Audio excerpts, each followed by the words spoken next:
There is no off button. There is no off season. There is no, even in this global off season, it still is an off season for these leagues. Why? They're still talking about, even if the conversation was only about how we're going to get back, there's still a conversation. There's still an idea. There's still word. There's still a presence outside of the gates of the facility, so to speak, because of Twitter, because of Instagram, because of all those other things. So guess what? If we live 24/7, we can't be doing the right thing all the time. Who talks about the organization that does the right thing all the time? They talk about organizations where there is drama, because why? People like drama. So many people like drama. Otherwise, it's not interesting. Somebody talking trash, somebody talking this, somebody talking that, whatever. Now, guess what? I want to see that now. Like what happened with NASCAR with your boy giving the middle finger salute because he got spun out on the last lap. When those sorts of things go on, you tell them, Olive. When those sorts of things going on, she is a big fan of telling the owners what for. That's right. Look, man, she could be my player rep any day. And I think she has been. There you go. So, that reality of no matter what we do, as long as we're being talked about, as long as we're being spoken of, we are winning. I think that does them all sort of good, right? I think that if we start viewing every professional sports team and even every college sports team as a political party, and we view them because the way that news is being processed now is a complete port of how sports news has been delineated for the past 15 years. Right. Even prior to the advent of social media, the rise of ESPN as a 24-hour-a-day channel, the rise of, and then creating ESPN2 and ESPN News and all those other, and the rise of sports talk radio, what we do for no money. The idea of this constant conversation, this constant narrative that needs to be spun, a lot of that is taken from politics that was digested through sports. That's the current sports landscape. Right. And that's been mollified and codified in politics and in the news. So this snake eating itself is a huge part of it, and social media exacerbates it. Because if you look at how social media is covered on a CNN in comparison to ESPN, it's the same exact track. Right. It's covered with the same level of understanding. It's the same the same reverence. Took me a second to get there. NYU education, folks. Took me a while to get a polysyllabic word to say it matters. It matters the exact same way, right? And it's delivered almost the exact same way. The same sound bites, the same ideation, the same delivery system. It's hand in hand. And if we start viewing NFL teams like political parties, and that's the kind of the ethos of the show, we look at things from a sociological standpoint, a socioeconomic standpoint, and also from the standpoint of two people who have watched sports all their lives from different sides of the ball field and are trying to make sense of it. When you look at it from that perspective and you look at sports and you say, okay, they have their philosophy, they have their economic strategy, they have their pravda, they have their entire tone, and they have their way of getting it out there. They have their own messaging. If you start looking at it from that way, you can take things a little more soberly, and you can see how they're trying to play the system, how they're lagging behind the system, and how they're really kind of building their own internal infrastructure. And that's why Roger Goodell, to me, is the most important commissioner in sports since Pete Rozelle. Yeah. And I took us on a weird, long logic train to get there. But you get to that idea from the fact that and you can make the same argument for David Stern, because to me, they're 1A and 1B behind Rozelle. Mm-hmm. They were the ones who had to take their leagues into the 21st century.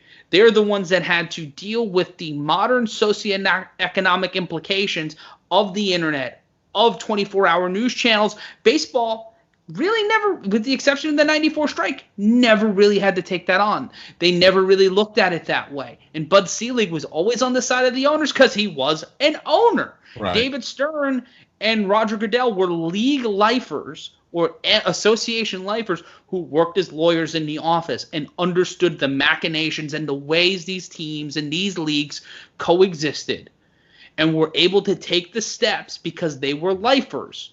And this goes back to the conversation we had earlier about Don Coryell, where right. lifers define the future of the industry. We will always have these outsiders. We will always have these outliers. But when you look at the people who cause massive and impactful change within anything, if it's politics, it's economy, or most importantly, sports, it's going to be the lifers because they've seen the evolution, they understand the history, and they understand how to implement these levels of changes.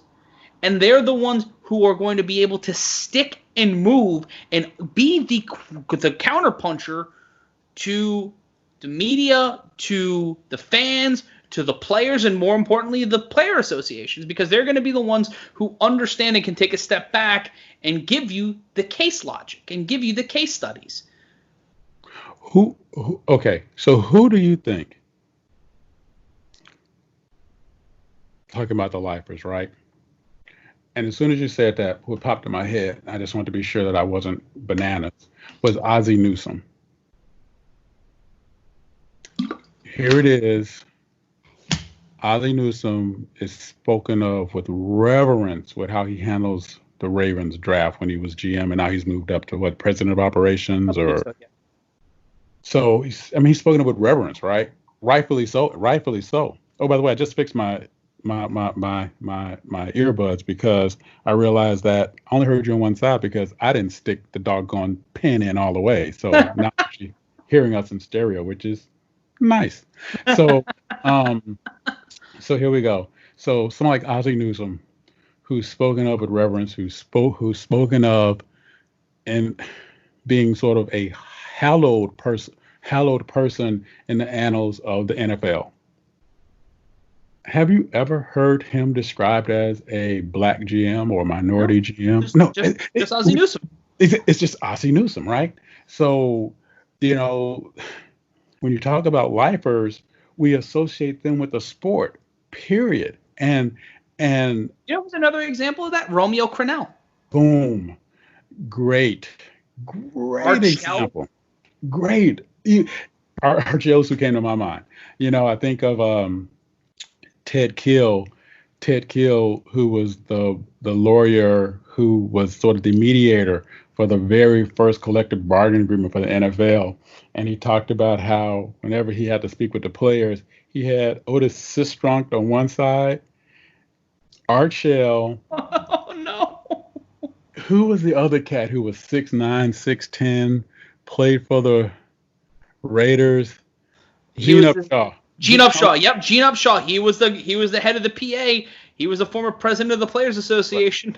So, and I will promise I will find this, but one of the things, working with Ted Kill on an entirely another project, he let me get a copy of the picture of him being squished in between Gene Upshaw, and it was just, and in classic Ted Kill fashion, I'm pretty sure I wasn't there because I intimidated them. but it's just, but again, lifers in a sport that, oh, by the way, sports is an escape. It's a way to get away, but it's also some people's lives, not just livelihoods, but they've dedicated their life to it. And so, a kid says he wants to be a wide receiver for a Super Bowl winning team. We go, oh, that's cool. Good to have a dream. A kid say he wants to be an accountant. We say, oh, that's nice. But yet and still, though, when you talk about the idea of the kid that wants to become an accountant who takes all the math classes and does what they're supposed to do and gets a degree and becomes a CPA, yay, you. But the guy who might have had 1 or 2 years in the NFL is like, wow, you really did something because you're in that half of a 0.1 percentile of people in the world, because not everybody can do it, right? So, but pretty much anybody, if you pass the right classes, you can become an accountant, a lawyer, or a professor. So, You've been at least 4 of those things. go. So, but the idea of and you said it beautifully. The idea of how Roger Goodell has managed to allow the modern culture marriage to the NFL, another league that's not young, to help it stay alive, right? So every now and then you'll get a cat like Antonio Brown who comes in who's just a train wreck that's on fire inside a garbage fire, inside an electrical fire, inside a paper house, right? You get that guy every now and then. But guess what happens? People still talk about the league because of that guy. They don't lose because and you're able guess to what? We curate can the just narrative. not sign him. Exactly. And guess what? We just cannot sign him. Yeah. The league can say, yeah, we don't want that guy on the team.